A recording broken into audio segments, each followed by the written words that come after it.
Muy buenas noches, doctora, doctor. ¿Cómo estás? Bienvenida, bienvenido. Estamos en Online Virtual Education. Me da un enorme gusto tenerte reunida, reunido en esa nueva semana de Online Virtual Education. Estamos ya empezando con todo el mes de mayo. Estamos a jueves 4 de mayo del 2023, año pandémico 3, con muchísimo gusto de enlazarnos hasta una bellísima, bellísima ciudad de la zona cafetelera de Colombia. Nuestro amigo y colega de ustedes, doctores, doctoras, doctor Pablo González Izaza, muy conocido, reconocido, que nos hace el honor de estar impartiendo lo que más aficiona, después de haber estudiado, como lo saben, urogineco y cirugía mínimamente invasiva en el Hospital Universitario San Jorge en Pereira. Pues es el fruto de muchos años de estudios adicionales a su principal subespecialidad como doctor especialista en ginecología y urogineco, porque también es docente en programa en ginecología estética y funcional, así como cirugía genital de la mujer en la Universidad de Barcelona, en España. Es docente también en terapia láser, la combinación de las energías based devices, justo en esas aplicaciones ginecocolposcopía y toda la parte del tracto genital inferior de la Autónoma de Sinaloa en México. Por eso es un gran amigo de nuestra tierra mexicana. Es además autor de la clasificación González en el caso de hipertrofia de labios menores y de una técnica específica que lleva su nombre de labioplastía topográfica en su libro de ediciones Springer, para los que lo quieren buscar. Y finalmente, como lo saben, ha publicado y sigue publicando. La cuenta va en más de 30 revistas, artículos científicos y capítulos de libros en ginecología estética, regenerativa y funcional. Es importante mencionarlo porque no solamente es un tema de estética, es antes que nada un tema de salud. No hay que obviar que antes de ser médicos regenerativos o estéticos, son médicos funcionales para que las y los pacientes estén en su plena y plenitud, función de sus habilidades hasta la edad más avanzada posible. Felices de presenciarte, Pablo, DR Pablo González Izaza, aquí lo tienen. Y felicidades a todos los que están conectados, doctora Cristi, doctora Claudia, doctor Andrei desde Tijuana, doctor Barrera, doctora Sandra y los que se siguen sumando, como la doctora Saraí, la doctora Leslie y Marcelino. Bienvenidas, bienvenidos. Y con eso podemos arrancar en ese gran tema de hoy, que es básicamente el resumen maratónico en unas decenas o 4 o 5 decenas de minutos. Muy difícil de resumir ese tema de gine, estética regenerativa y funcional. ¿Cuál es el estado del arte, lo más avanzado hoy en aparatología, en técnicas quirúrgicas, en mínimamente invasivas y en todo lo que viene alrededor de eso, en un campo, creo, doctor, que sigue siendo bastante todavía en investigación y pioneros, los pocos como tú que se han adentrado hace unos años en ese mundo, ¿verdad?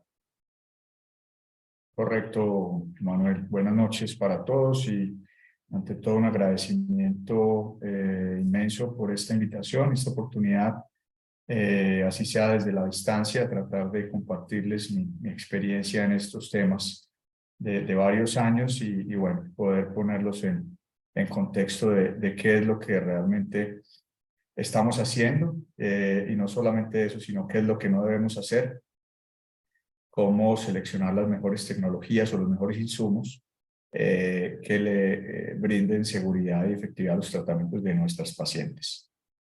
Bueno, como les mencionó Emanuel, yo divido mi práctica entre la uroginecología, la cirugía reconstructiva del piso pélvico y la cirugía de mínima invasión, así como la cirugía intrauterina, es decir, la histeroscopia. Y la divido también en parte en este fascinante tema de la ginecología estética, regenerativa y funcional, además de una parte docente y de investigación que me apasiona en estos temas. Estos son mis conflictos de interés. He hecho parte del advisory group de diferentes compañías y he trabajado en publicaciones y trabajos científicos y protocolos y demás. Para esta charla en especial no tengo ningún conflicto de interés. Esta es la manera como vamos a desarrollar nuestra charla. Vamos a hablar de una introducción, cuáles son las generalidades, algunos conceptos. Muy importante, una nomenclatura que hay bastante carencia en la literatura con respecto a esta situación.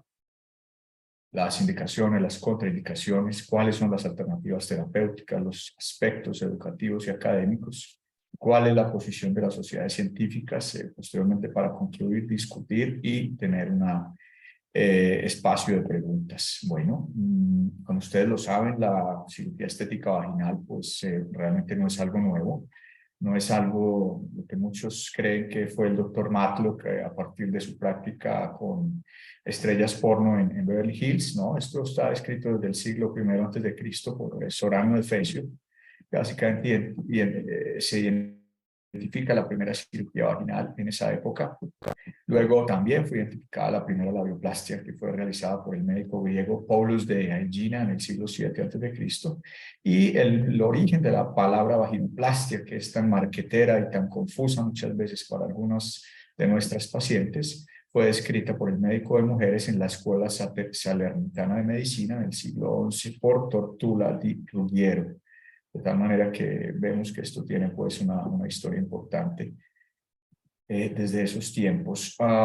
Bueno, realmente debemos pensar si aún es tiempo para que nuestras asociaciones científicas o nuestros colegios de ginecología de nuestros países puedan considerar o catalogar a esta área como una subespecialidad de la ginecología. Yo creería que sí. Creería que estamos en condiciones con suficiente evidencia y con una trayectoria importante para pensar en que alguien que quiera hacer una subespecialidad pueda dedicarse a esto y ofrecerle estas buenas alternativas a sus pacientes. Esto debido a que era un aumento en la demanda en la última década. Realmente está diseñada para resolver aspectos, como lo decía Manuel, no solamente estéticos, sino también funcionales. Se aplican principios de medicina regenerativa.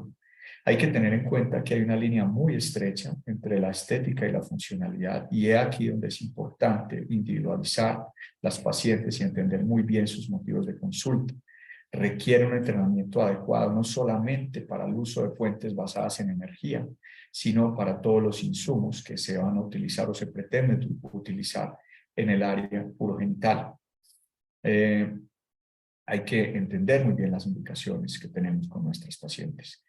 Esto, el FGCS, se llama Female Genital Cosmetic Surgery, es un acrónimo, un término MESH, que pueden utilizarlo en sus buscadores médicos para encontrar toda la literatura que está relacionada con esta práctica, que en general son procedimientos selectivos que buscan alterar la apariencia estética de los genitales externos, modificar órganos genitales y o procedimientos vaginales, como lo dije, electivos, que en ausencia de patología pretenden mejorar la calidad de vida de las pacientes.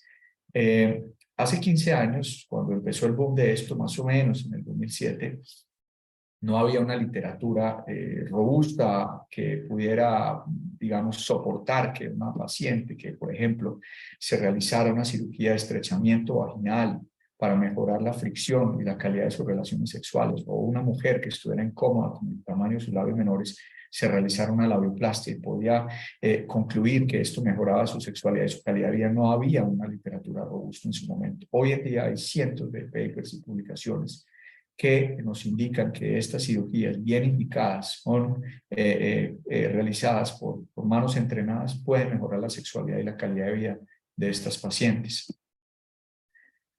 Esto pues tiene un aumento en la demanda muy importante. Miren ustedes que en el 2012 hubo más de un 70% de aumento en la demanda de estos procedimientos.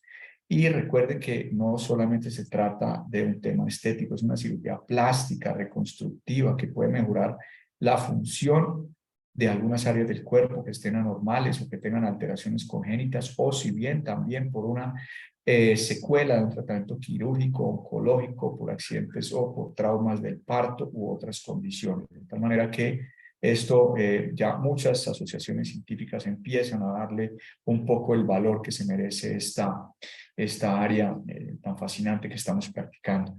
Vamos un poco a los números. Relativamente, desafortunadamente para nuestros países de Latinoamérica son un poco escasos los números y muy pocas las asociaciones científicas que se dedican a recolectar la cantidad de procedimientos o hacer una especie de censo de los procedimientos que se realicen. Miren ustedes, en México en el 2015 se hicieron 3.441 labioplastias y se hicieron 2.821 procedimientos de rejuvenecimiento vaginal.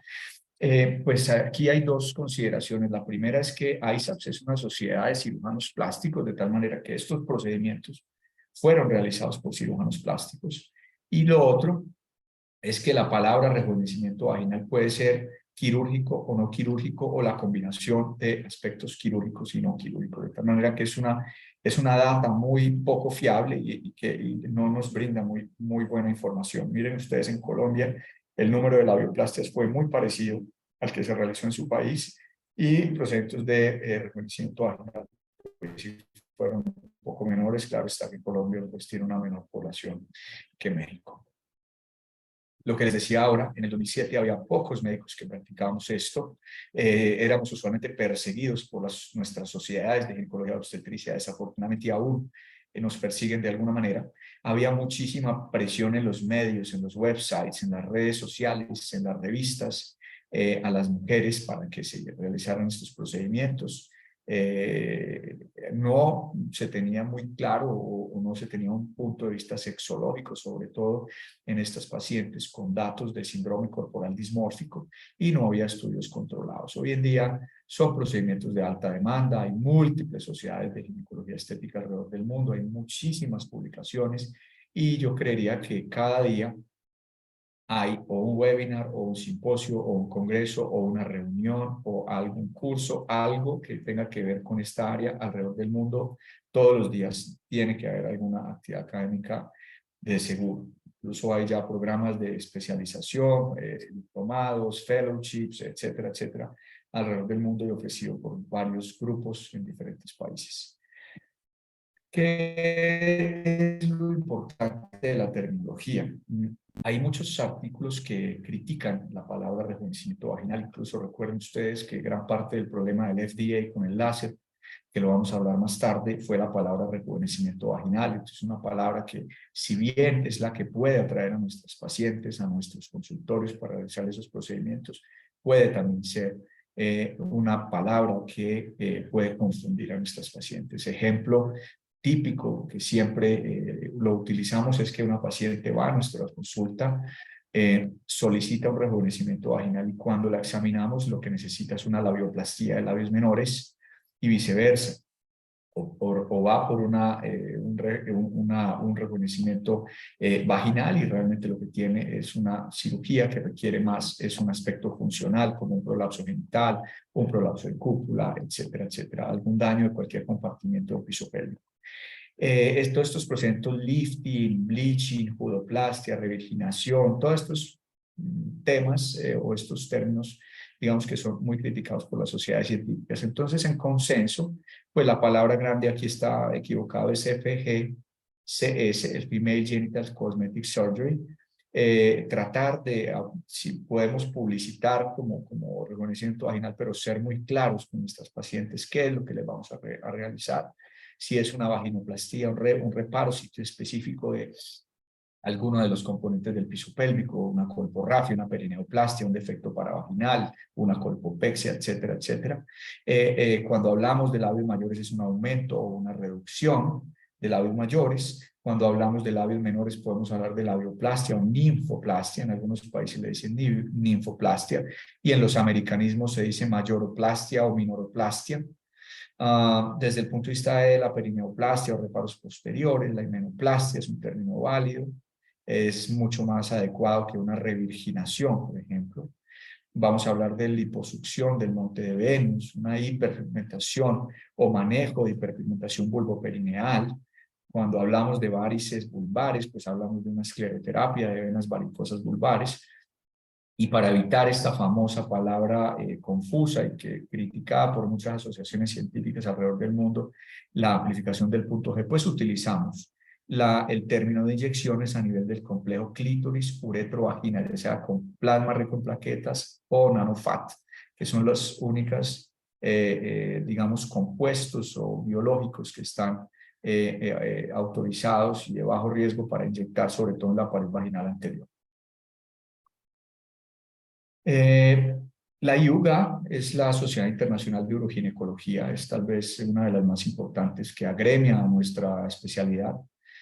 Pues ellos están muy interesados, de hecho ya tienen algo que se llama un SIG, es un Special Interest Group, donde hay, digamos, una reunión de diferentes colegas que son uroginecólogos, miembros de la IUGA y que se dedican a la ginecología estética.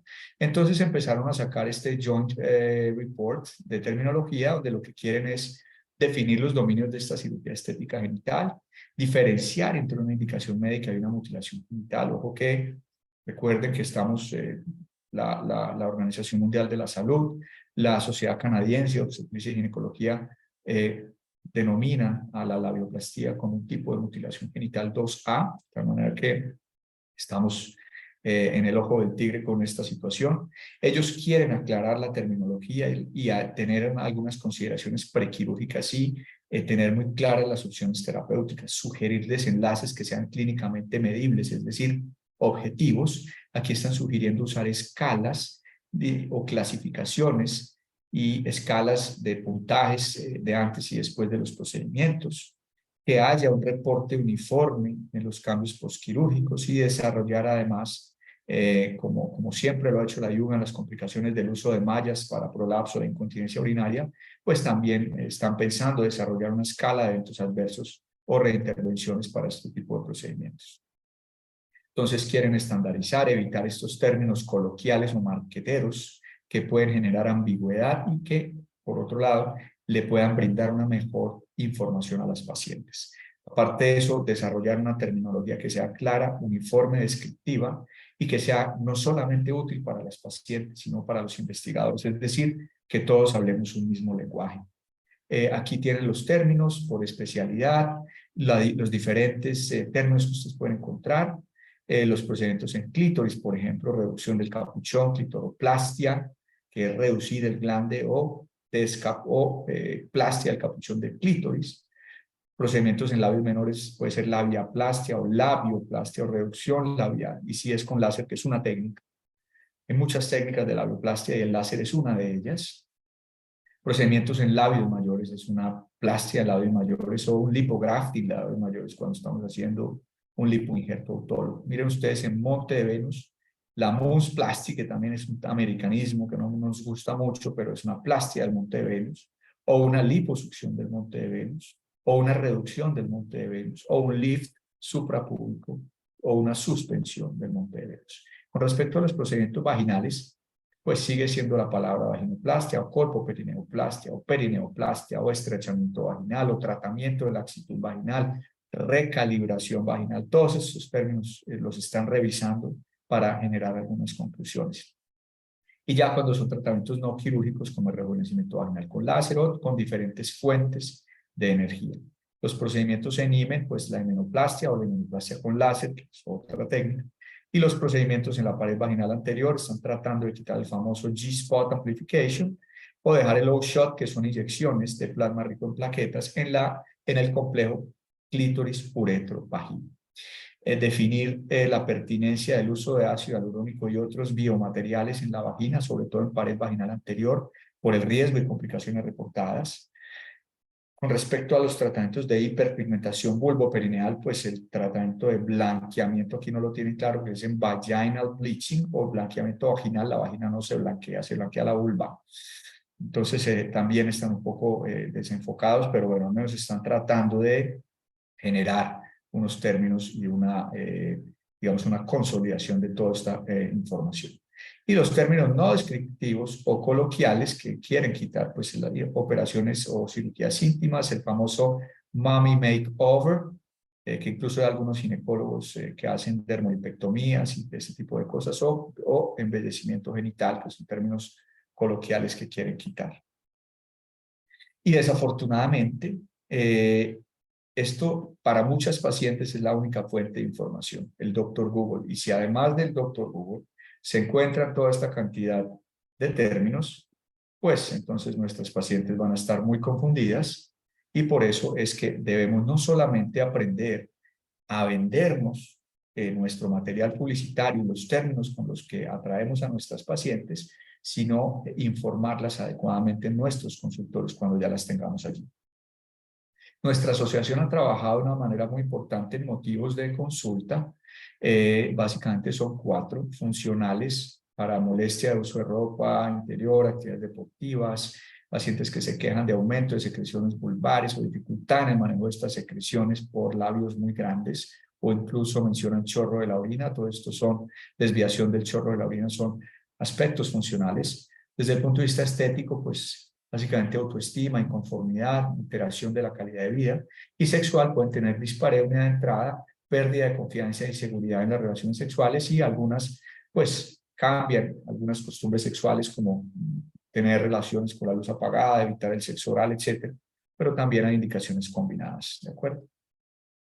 Miren ustedes lo importante de lo que yo les digo de saber, vender y explicar. Por ejemplo, esto es una muy famosa cirujana plástica de los Estados Unidos. Ella en sus páginas y en sus redes sociales le vende a las pacientes que les va a hacer un procedimiento de rejuvenecimiento vaginal, pero les aclaran el consentimiento informado que les va a hacer una colporrafia anterior con láser o una colporrafia anterior y posterior con láser. Entonces es muy importante tener esto en cuenta. Y, por ejemplo, cuando les hace la famosa palabra crítica de David Matlock, que es la vaginoplastia de diseño con láser, pues ella le dice a las pacientes que ya las atrae con el término y que les va a hacer una labioplastia de reducción y eplastia del capuchón de clítoris con láser. Entonces es importante tener como estos 2 aspectos en cuenta. Con respecto a la nomenclatura, pues tenemos unos tipos de alteraciones estéticas genitales. Tenemos el primer grupo, que son problemas relacionados con variantes anatómicas o con tejido redundante. Entonces podemos tener una hipertrofia de labios menores, que puede ser simétrica o asimétrica. Lo más común es que sea asimétrica. Podemos tener una hipertrofia no de los menores, sino de los mayores. Podemos tener un capuchón redundante. Podemos tener una comisura vulvar posterior redundante y podemos tener variantes anatómicas que son duplicaciones, bifurcaciones, etcétera, que lo vamos a ver más adelante. Aquí es donde podemos ver unos pliegues laterales al capuchón que salen y se insertan en el labio, se insertan en el pliegue interlabial, incluso hasta en el periné. Hay algunas diferencias entre las bifurcaciones y las duplicaciones. No es, digamos, que el scope de esta charla pues ahondar en esto, porque esto es incluso un libro completo que escribimos relacionado con esto, pero es parte de la importancia de entender cómo poder abordar la gran variabilidad de anatomía de la vulva al momento de realizar una labioplastia. Estos son las variantes anatómicas, dobles pliegues, bifurcaciones, etcétera, o elongación, o ptosis del capuchón de clítoris, también son variantes anatómicas descritas. Y aquí pues vemos unas variantes anatómicas, hipertrofia de los labios menores, aquí unos labios mayores grandes, hipertróficos, aquí un capuchón elongado, aquí tenemos diferentes elongaciones o configuraciones de la vulva, piel en el capuchón, perdón, en la comisura vulvar posterior y anatomías que con frecuencia ustedes se van a encontrar en sus pacientes en el momento que empiecen a ofrecer, por ejemplo, procedimientos de labioplastia de reducción de labios menores. Hay un grupo 2 que ya no es tanto el exceso de tejido, sino que han perdido volumen estas pacientes y les genera un motivo estético o funcional. Entonces estas pacientes que han tenido una pérdida del colchón adiposo por la menopausia, por actividades deportivas, por grandes pérdidas de peso, etcétera. Aquí hay pacientes que tienen básicamente una laxitud de tejidos o un exceso de volumen a nivel del monte de Venus, lipodistrofia muy frecuente, sobre todo en pacientes posdermolipectomía donde no hicieron aspiración del monte de Venus y queda redundante esta zona o fisiológica porque simplemente pues tienen un poco más de grasita en esta zona. Esta es la típica paciente menopáusica que ha perdido su colchón adiposo, la pérdida de esa dermis de atraer agua y de mantener un adecuado volumen de esta piel. Esta es una paciente joven que tiene una hipertrofia de su colchón adiposo y para muchas ocasiones puede ser molesto. Y esta paciente, un antecedente de una dermolipectomía donde no aspiraron el monte de Venus y tiene una lipodistrofia del monte de Venus y esto le genera una alteración estética y en ocasiones funcional.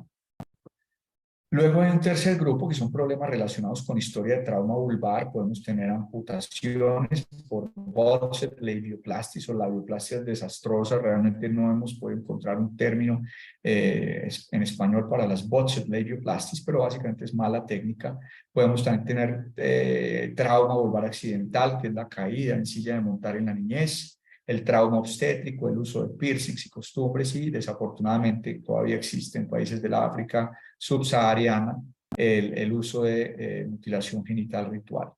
Estos son labioplastias fallidas, estos son amputaciones, estos son traumas obstétricos. Entonces todo este tipo de alteraciones lo podemos encontrar en nuestros motivos de consulta. Esto es mutilación genital ritual, con quiste fimótico y atrogénico a nivel del capuchón de clítoris, y esto pues son costumbres y rituales que en ocasiones vemos en algunas mujeres en nuestra consulta. Luego hay un grupo 4, que son problemas relacionados con pigmentación vulvar.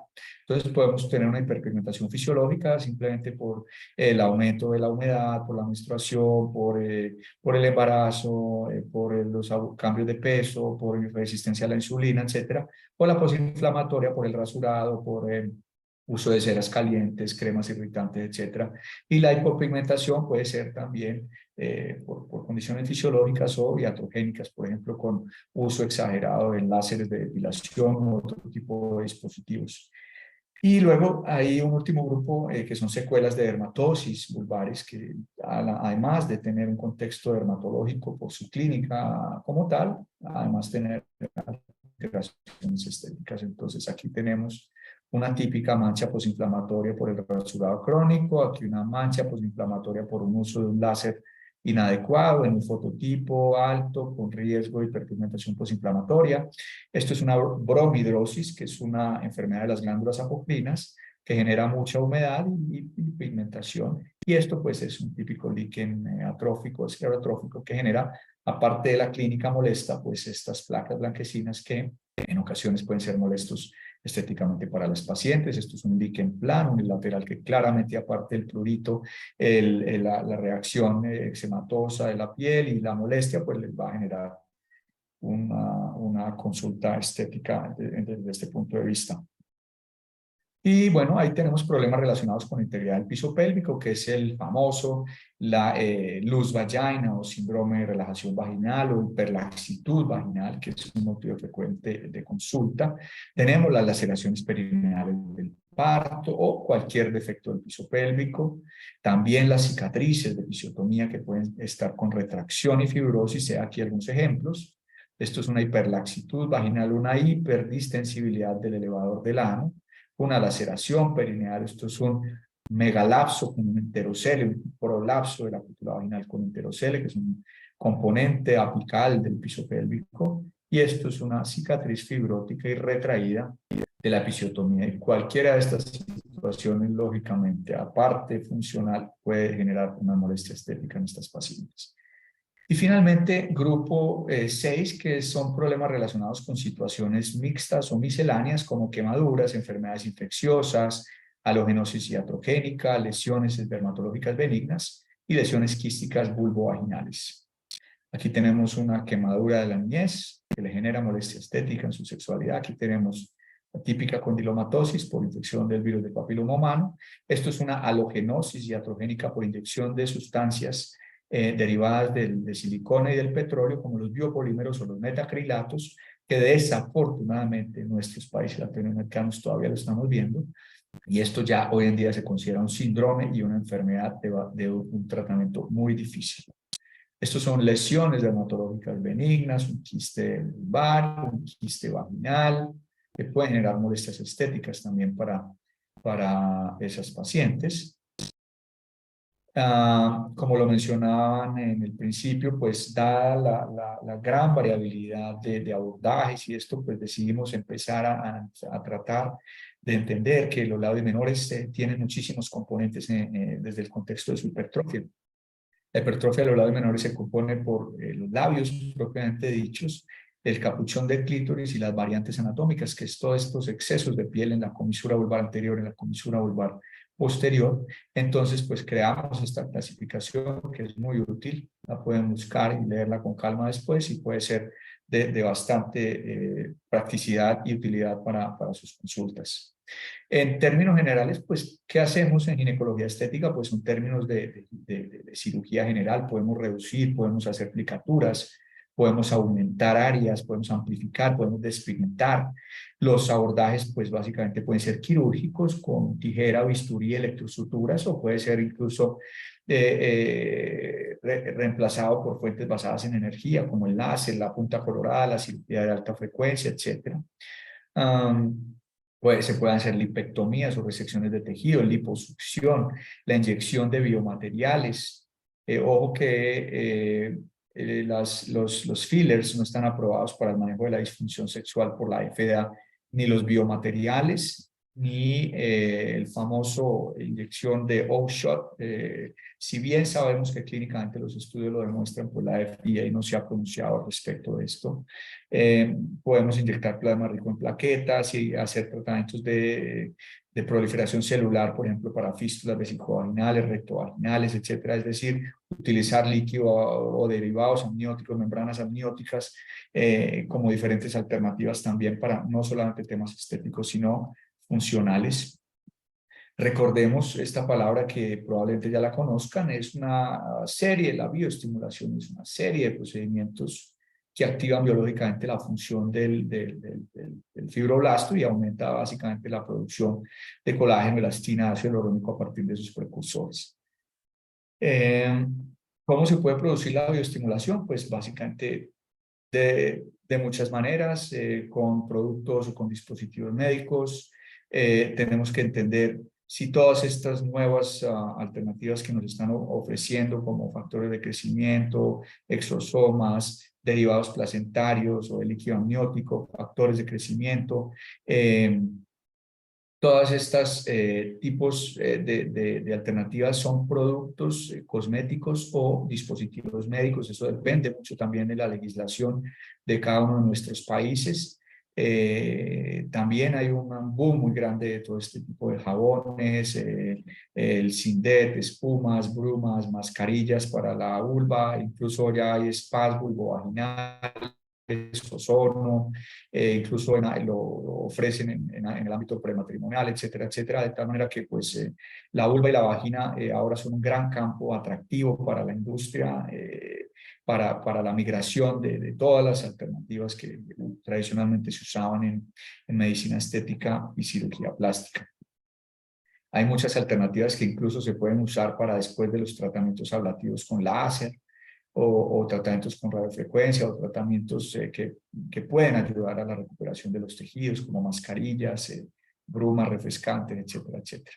Y desde el punto de vista de la bioestimulación, pues todas las empresas nos dicen que va a hacer que su aparatito va a producir nuevo colágeno, nuevas fibras elásticas, va a hacer una reestructuración de la matriz extracelular, incluso ya algunos se aventuran a decir que modula la microbiota vaginal, y esto las empresas con campos eléctricos pulsados o corriente eléctrica o el ultrasonido focalizado de alta intensidad, ya incluso hay energía plasma en la vagina, los campos magnéticos o las ondas de choque, los reparos sitio-específicos, incluso cuando nosotros operamos a una paciente, le hacemos una colporrafia y le ponemos unos puntos de Vicryl, pues esto genera una bioestimulación y genera formación de colágeno. Las fuentes basadas en energía más estudiadas en el momento pues son el láser de CO2 y el láser de herbio. Y bueno, desde el punto de vista de las inyecciones de biológicos como el nanofat, el plasma rico en plaquetas o los biomateriales como el ácido hialurónico y algunos otros biomateriales que son de aplicaciones off-label como el ácido poliláctico y los cristales de hidroxiapatita, que es el Radies y el Sculptra, que muchos dermatólogos y cirujanos plásticos lo están usando en los labios mayores, pero repito, como indicación off-label, no está indicado para el uso de genitales, o al menos aprobado en nuestros países. ¿Qué se busca con todos estos aparatos o con todas estas alternativas que le ofrecemos a nuestras pacientes? Pues que tengamos unos mínimos cambios histológicos, ¿cierto? Que tengamos una reepitelización de la mucosa vaginal, que tengamos una neoformación de las papilas, que también tengamos unos cambios en el pH, una acidificación del pH. Esto nos está hablando de una recuperación del trofismo, que haya una neoangiogénesis de origen no hormonal después de un estímulo térmico, por ejemplo, que haya una modulación de interleuquinas proinflamatorias, por ejemplo, para la vulvovaginitis a repetición, y también algunos cambios importantísimos como la inducción y la expresión de factores de crecimiento. Todas estas cosas las empresas deben tener la responsabilidad de mostrarlas con su propio aparato y no extrapolar lo que otras empresas han encontrado en este sentido y decir que su aparatito hace lo mismo. Esto es esencial, que cualquier aparato que compre tenga datos histológicos en pacientes, en vaginas humanas y no en cabritos o chivitas o cerditos, que puedan demostrar que el pH se acidifica, que ustedes colposcópicamente vean que sus pacientes mejoran y que por imágenes táctiles o elastografía puedan demostrar la mejoría del tono vaginal y de las contracciones voluntarias e involuntarias del piso pélvico. Y que es importante acá también que todas las cosas, llámese láser, radiofrecuencia, HIFU, corrientes galvánicas, fillers, hilos de suspensión, todo lo que se usa en medicina estética migró a la vagina y a la vulva, y no porque algo funcione bien en la piel, necesariamente va a funcionar bien en la vagina. Cuando ponemos un estímulo térmico, un filler o un hilo, alguna cosa en la piel, pues básicamente en esa piel tenemos queratina y, una de las reacciones que se producen, sobre todo con un estímulo térmico, es la producción de citoqueratinas, que es lo que se considera una expresión de diferenciación celular, es decir, a través de la descamación superficial de ese epitelio.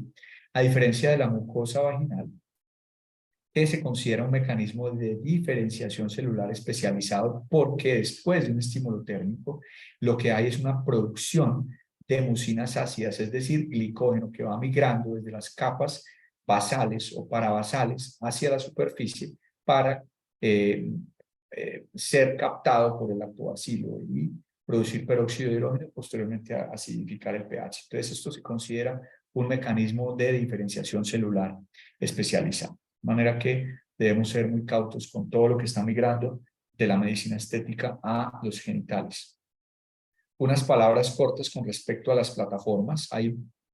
Cuando yo empecé en esto había 2 o 3 equipos, hoy hay 4 o 5 buenos, más 40 o 50 copias chinas y coreanas. Entonces lo importante es crear como un lenguaje binario entre plataformas, que desde la histología que se ha encontrado, que es la energía suficiente en el tiempo suficiente y de la forma adecuada para lograr el cambio de un epitelio vaginal o de la piel de la vulva, por ejemplo, pues podamos interpretar en diferentes plataformas este tipo de energías. Miren ustedes que hay unas que hablan de millijoules, otras que hablan de vatios, otras tienen muy baja información con respecto a los parámetros que estamos emitiendo en las paredes vaginales.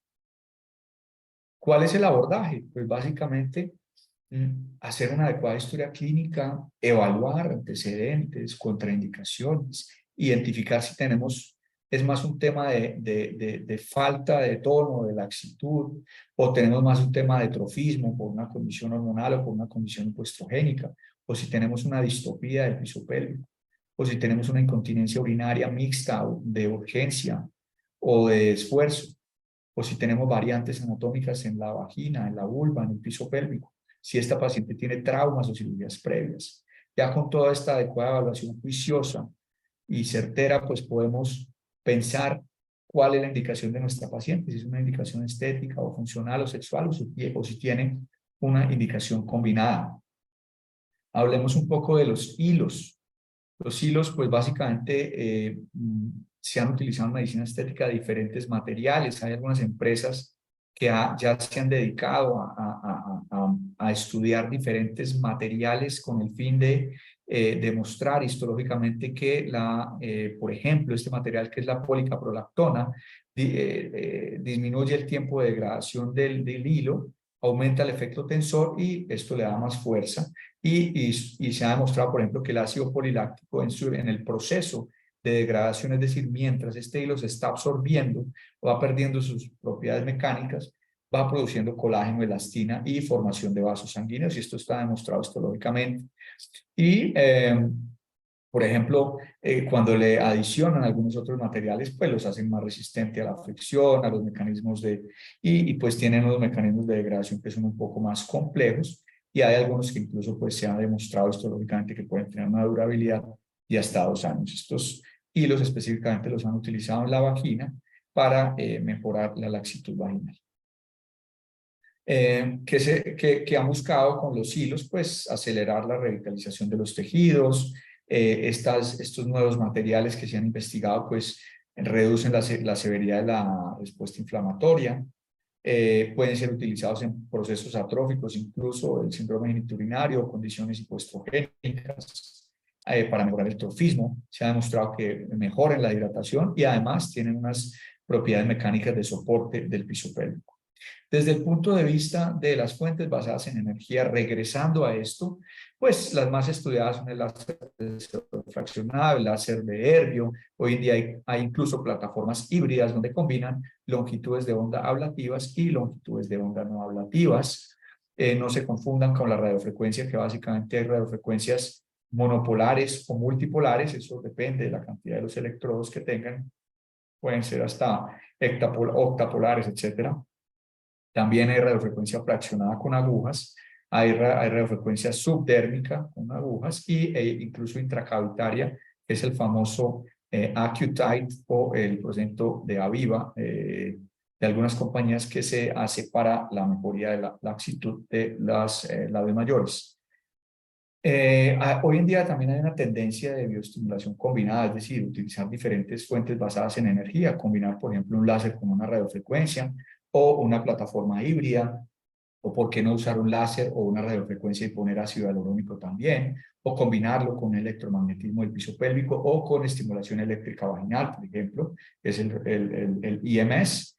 Y todo pensando en que las mujeres no vayan ya al ginecólogo cuando ya tengan una incontinencia, cuando tengan un prolapso del piso pélvico, cuando tengan una sequedad, sino más bien como pensando en una reestructuración y en una estrategia de anti-aging del piso pélvico. Estos son los diferentes tipos de radiofrecuencia que se pueden encontrar: monopolar, bipolar, multipolar, y bueno, está también las fraccionadas con microagujas, etcétera. ¿Cuál es el alcance actual de la mayoría de procedimientos? Ya hay diferentes publicaciones, ¿no? Que esto nada tiene que ver con la estética, sino ser una fotomodulación, quiere decir una modulación por un estímulo térmico de la flora vaginal para estas pacientes con candidiasis recurrente, y esto se ha demostrado por lograr la modulación de citoquinas o interleuquinas proinflamatorias, específicamente la 2 y la 7. Hacer el sistema de liberación de sustancias o el Drug Delivery System para hiperpigmentación vulvoperineal, para dermatosis, para herpes, para atrofia. Podemos hacer el delivery de exosomas, de factores de crecimiento, etcétera. Por microscopía electrónica y por diferentes métodos de coloraciones histológicas se ha documentado el aumento de densidad de las fibras nerviosas, es decir, que se mejora la sensibilidad después de un estímulo térmico. Y en uroginecología nos ha sido muy útil utilizar estas plataformas para mejorar el trofismo vaginal antes y después de la colocación de mallas, por ejemplo, para incontinencia urinaria y disminuir la tasa de erosiones. Con respecto a los labios mayores, pues ¿cuáles son las opciones de tratamiento? Tenemos quirúrgicas, como les decía en las primeras diapositivas, una reducción o la inyección de grasa autóloga, o hacer una láser lipólisis de Bendy-Jack o un procedimiento de radiofrecuencia intracavitaria para mejorar la laxitud de los labios mayores. Y no quirúrgicas, pues básicamente pueden ser los hilos, la combinación de fillers, diferentes fuentes basadas en energía, etcétera, etcétera, etcétera.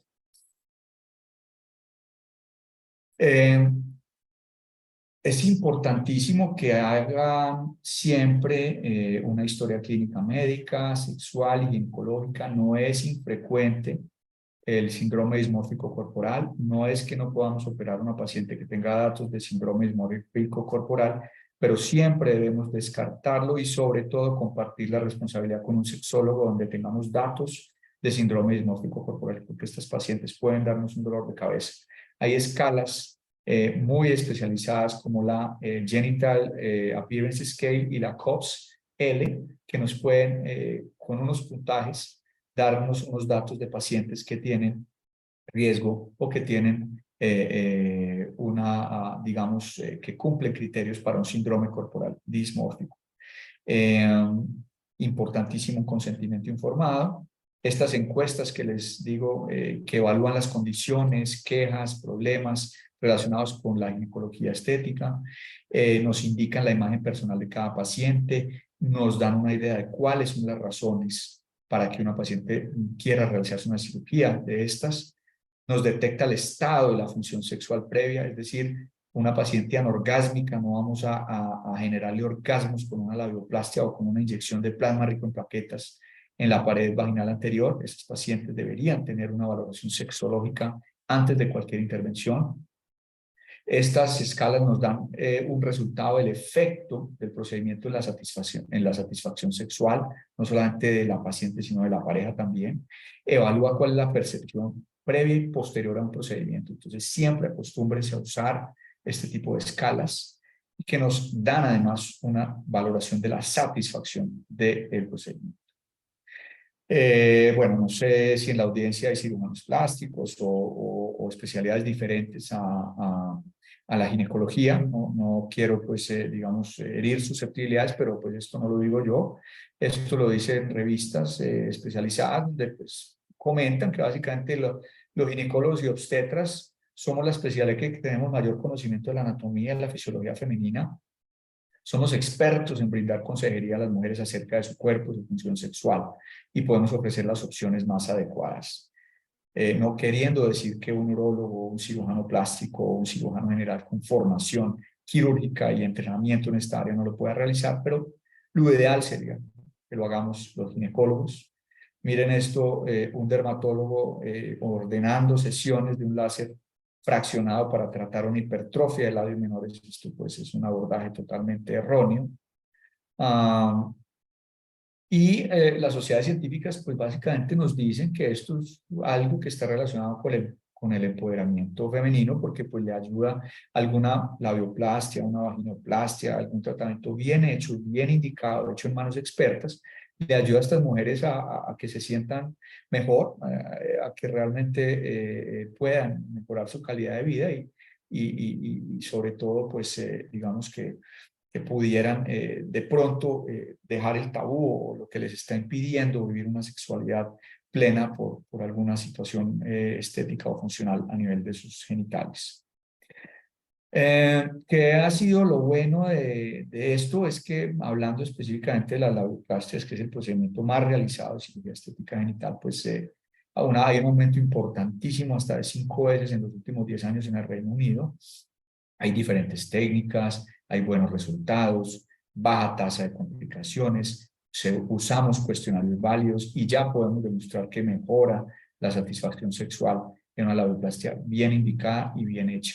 Lo malo, pues, lo que les mencionaba ahora, que o la labioplastia se considera aún un tipo de mutilación genital 2A, mencionan que hay resultados no consistentes, que no hay evaluación a largo plazo, pero bueno, estamos en eso. Y lo feo, pues que realmente hay limitaciones metodológicas de la data, que hay pocos casos, no es cierto, hay muchísimos papers y muchísimos casos publicados, que no hay estudios de controles, que no hay indicaciones claras, tampoco es cierto, y que hay una poca confiabilidad de la reproducibilidad de los resultados postquirúrgicos, porque mucha gente no publica solamente lo bonito y no publican sus complicaciones.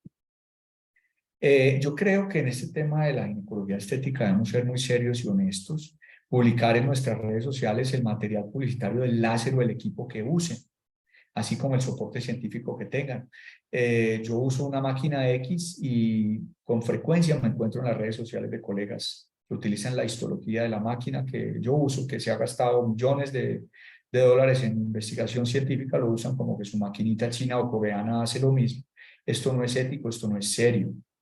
No hay que extrapolar los resultados y lo mismo lo digo para los hilos, para los fillers, para los factores de crecimiento, para los exosomas, etcétera, etcétera.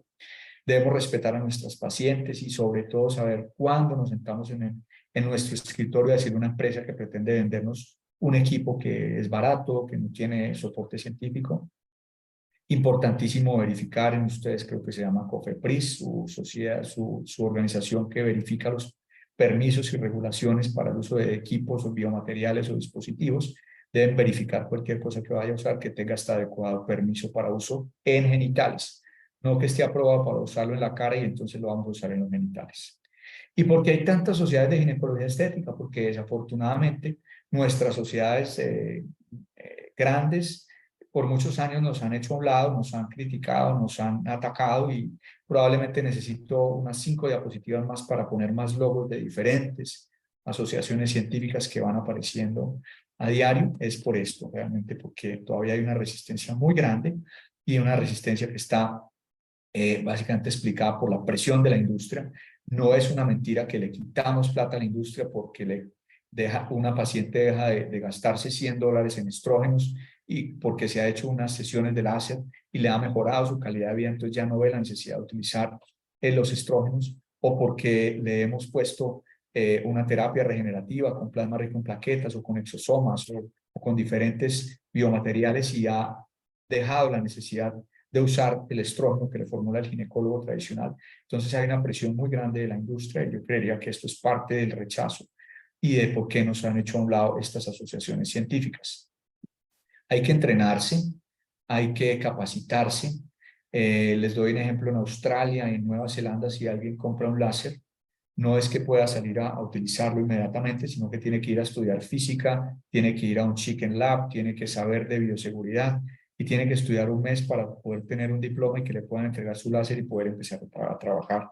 Entonces, es cuando compren un equipo o hagan algún entrenamiento, no es un ingeniero biomédico el que va a ir a entrenarlos, debería ser un médico con experiencia y que con criterio les pueda enseñar las técnicas o los procedimientos que se hagan con X o Y biomaterial o dispositivo o fuente basada en energía.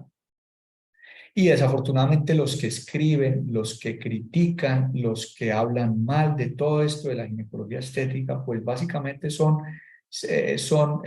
colegas ya muy mayores y muy grandes que no han visto un láser en su vida y no se han tomado el trabajo de leer o de estudiar, simplemente son analizadores de evidencia, de medicina basada en la evidencia, y pues se dedican a escribir y no siempre de la mejor manera, de tal manera pues que la pelea la seguimos dando y debemos seguir o estando convencidos que realmente estos son alternativas que realmente le generan muchos beneficios a nuestras pacientes. Desafortunadamente hay muchos colegas que realmente repiten y realizan cosas que desafortunadamente no funcionan, incluso que son peligrosas para nuestras pacientes, pero fundamentalmente debemos entender que si tenemos una buena indicación, tenemos el uso de un adecuado equipo o un biomaterial, que son opciones reales y seguras. Debemos individualizar a nuestras pacientes, que tener cuidado con las tecnologías emergentes.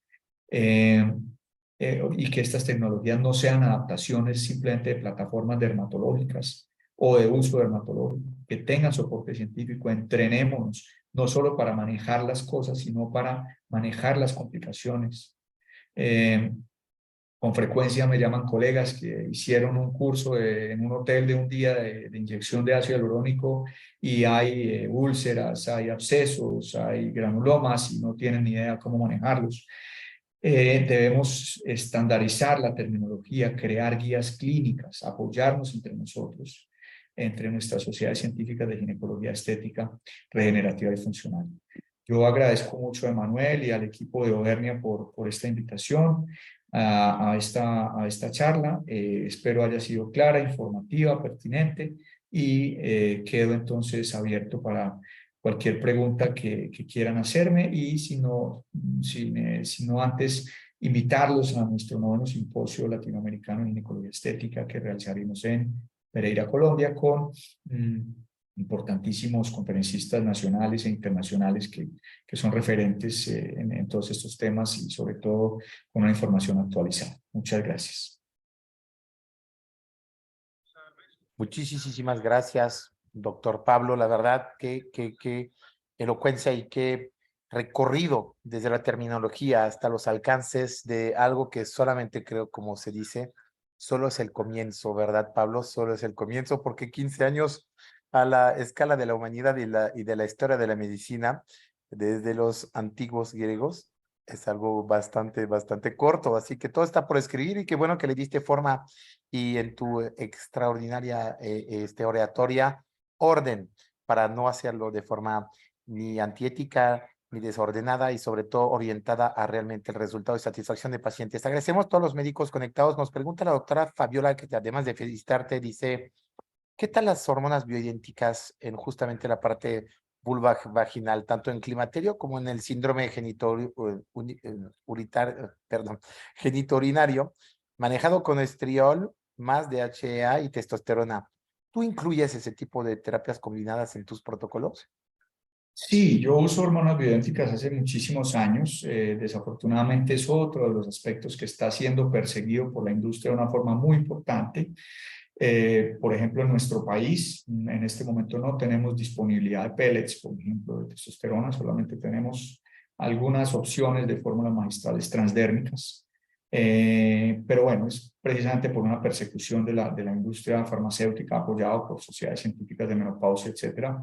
Pero para mí son opciones válidas, son opciones reales que deben tener una adecuada indicación, una adecuada historia clínica y sobre todo una individualización de las pacientes. Sé que México es muy fuerte en este tema de las hormonas bioidénticas y aplaudo y me gusta mucho que lo usen y sobre todo que le den esta alternativa a las pacientes. Y si es combinado con procedimientos regenerativos vulvovaginales, pues le están mejorando muchísimo la calidad de sus pacientes.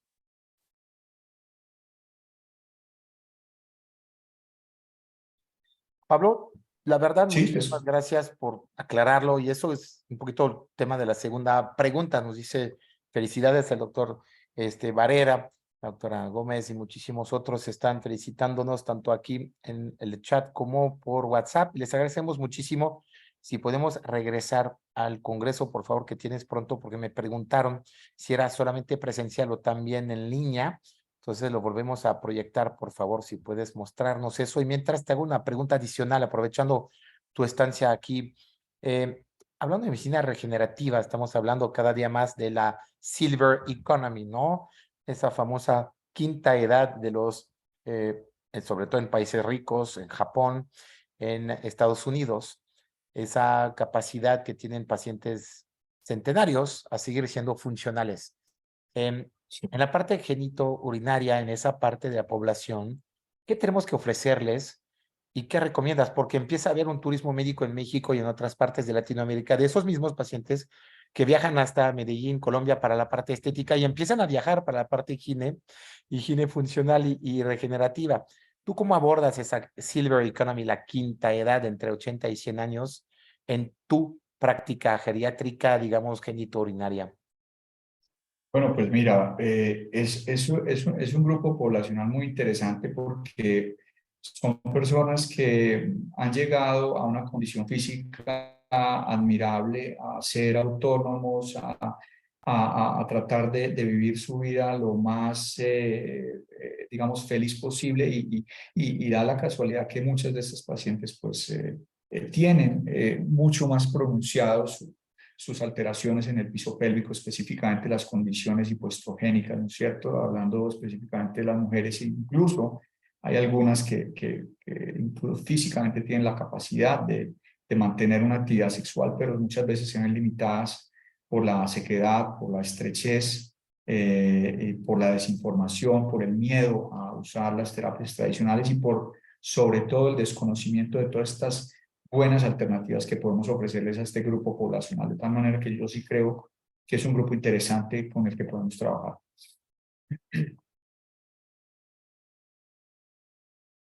Muchísimas gracias. Em, Ahora, una pregunta bastante técnica. A la hora que tú empezaste a utilizar láseres y ahorita otro tipo de fuentes de energía, em, ¿dónde has visto el mayor costo-beneficio y para qué tipo de patologías? No volver a hacer la plática completa, pero digamos, hay a su alcance hoy muchas armas. Alguien que empiece, ¿qué le recomendarías que es, digamos, lo más, no es como un poquito el láser de depilación, ¿no? Que es el láser que más se usa en estética. ¿Cuál es el primer aparato que recomiendas, Energy Based Device, para un especialista que se adentra en la ginecoestética? Pues, a ver, yo pues tengo que decirlo que yo empecé con el láser hace muchísimos años y lo sigo utilizando. Eh, pero realmente hay nuevas alternativas, por ejemplo, como la radiofrecuencia y sobre todo diferentes formas de emitir la energía de radiofrecuencia a los tejidos. ya sea por simple estímulo térmico no ablativo o por una microablación con agujas o incluso intracavitaria, no solo en la vulva y la vagina, de tal manera que yo balancearía muy bien, digamos, las condiciones en las que esté la indicación, la condición económica que tenga el médico para adquirir X o Y equipo, pero yo creería que cualquier fuente basada en energía, lo más importante es que tenga su soporte científico y que sobre todo tenga estudios y ojalá histológicos para el uso en genitales, en vulva y en vagina. Eso sería como lo más importante, los estudios previos de seguridad y efectividad en los genitales, no extrapolado de la piel. Muy bien, muchísimas gracias. Saludos desde Campeche, la doctora Yanes nos dice, oye, ¿cómo valorar un curso de gineestética o dónde los hay? Tú que los impartes en Colombia y espero pronto poder invitarte una vez más a México para compartir eso con nosotros. ¿Cómo puedes escoger tu educación médica continua en esos temas? Como lo dijiste, donde hay una vorágine de propuestas en el mercado, ¿no? ¿Cómo saber cuál es el que me sirve o cuál es el bueno? Pues es bastante difícil porque, a ver, hay desde cursos de la industria en un hotel de 2 días hasta workshops de una semana, hasta, por ejemplo, en la Universidad de Barcelona hay un máster completo de un año.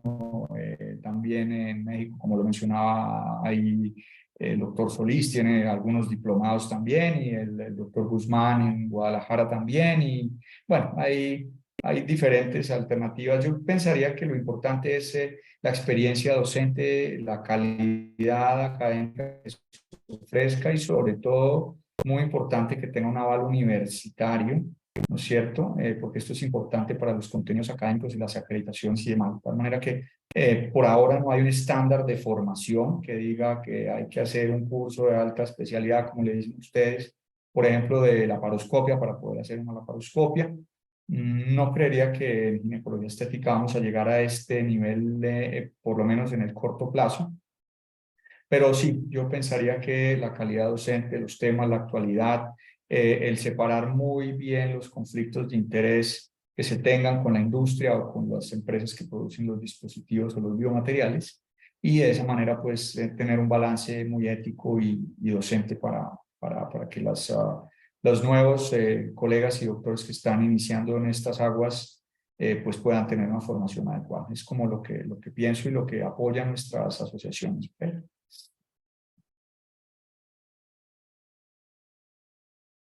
Muchísimas gracias, Pablo. Una última pregunta, abusando de tu tiempo.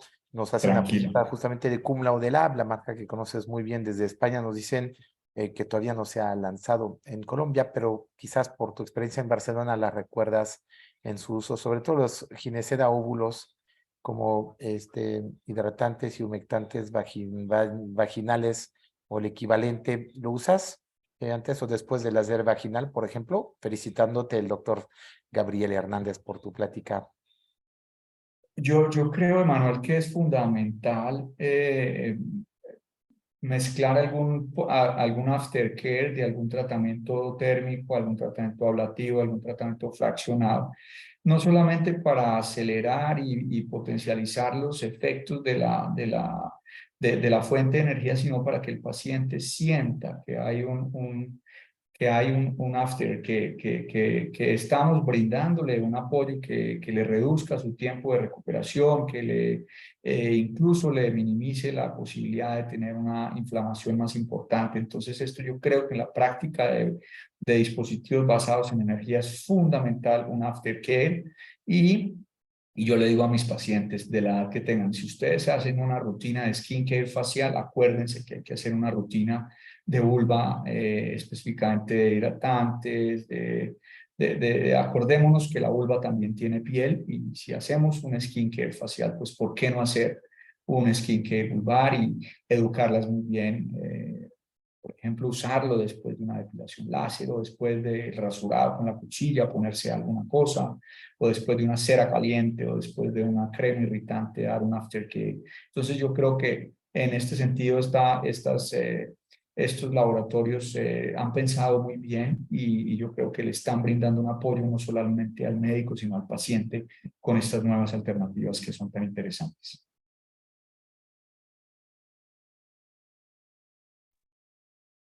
Gracias por la aclaración. Muchísimas gracias una vez más. Como en ginecología, obviamente siendo medicina antes de la gineoestética, la cirugía plástica, la dermatología, la medicina estética, mezclar es bueno, combinar es mejor, pero obviamente aquí, como lo dijiste muy bien, es como volver a cursar una subespecialidad nueva y ahorita que llegan 1000 otros temas de ortomolecular, de sueros, de hormonas bioidénticas, de exosomas, que tú mismo nos pediste información sabiendo que todavía no los lanzamos, pero pronto en Colombia, la extensísima experiencia que tenemos en skincare, en face y en pelo en México, la debemos beneficiar también en Colombia. Y juntos espero escribir las historias de los inicios de los exosomas en gine, porque solamente se está empezando esa historia aplicándose a esa parte de la parte facial, a la parte zona íntima. Pablo, te agradezco muchísimo. Recordemos tu congreso en Pereira. En muy poco tiempo, en 3 semanas, los doctores, las doctoras interesados, además de ser una extraordinaria ciudad para recibir congresos de ese tipo, muy íntimos, no son tampoco de 10,000 asistentes como los mundiales de gine o de medicina estética o de dermatología. Hay obviamente toda la atracción de la bellísima Pereira, ciudad natal del doctor Pablo, con su café, su folclor y obviamente pues la gentileza de sus habitantes. Muchísimas gracias. DR Pablo González y Sasa, este gran amigo de la casa Saneo Auvernia, felizmente con ustedes esa noche en el canal de Online Virtual Education. No te nos vayas, por favor, con eso concluye tu parte, pero les recordamos, semana que entra estaremos con una colega tuya, mexicana, dermatología, hablando de el ABC de la suplementación oral en dermatología y en medicina en general, con la doctora Jessie Schwarzberg. Será la próxima semana a partir de las 8 de la noche, el martes 9 de mayo. Síganos, hora centro de México, para México y Latinoamérica, todo en español como el día de hoy, para ustedes, doctoras, doctores. Recordemos que esa plática será recordada y vuelta a difundir en el canal de YouTube Auvernia Oficial para permitir que se vuelva a ver, se vuelva a contactar, se vuelva a nutrir un debate y permitir un inicio de decir, yo quiero saber más de esa Biblia, porque hoy solamente tuvimos una homilía de 1 hora, pero es una caja de Pandora y Pablo lo pueden dejar un día completo que les va a sacar miles de fotos, de videos y con sus colegas colombianos y de todo el mundo, unas cosas bien chulas, como se dice en México. Te agradecemos muchísimo, la verdad. Nos vemos semana que entra. Síganos en los canales correspondientes, en Instagram, Online Virtual Education para ustedes, siguiendo haciendo historias. Y nos vemos pronto en nuestros centros de entrenamiento, México, Bogotá y Sao Paulo, para seguir haciendo lo que más nos gusta, como niños, maravillarnos, probar y escribir juntos unas historias en el campo que más nos gusta, sabiendo que son zonas a veces grises, donde pues se meta gente de la especialidad o en áreas de colaboración, como lo hace Pablo con los cirujanos plásticos, los estéticos y los dermatólogos colombianos.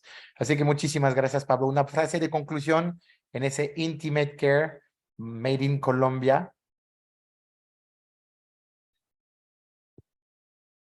¿Qué nos quieres decir Sí. para concluir?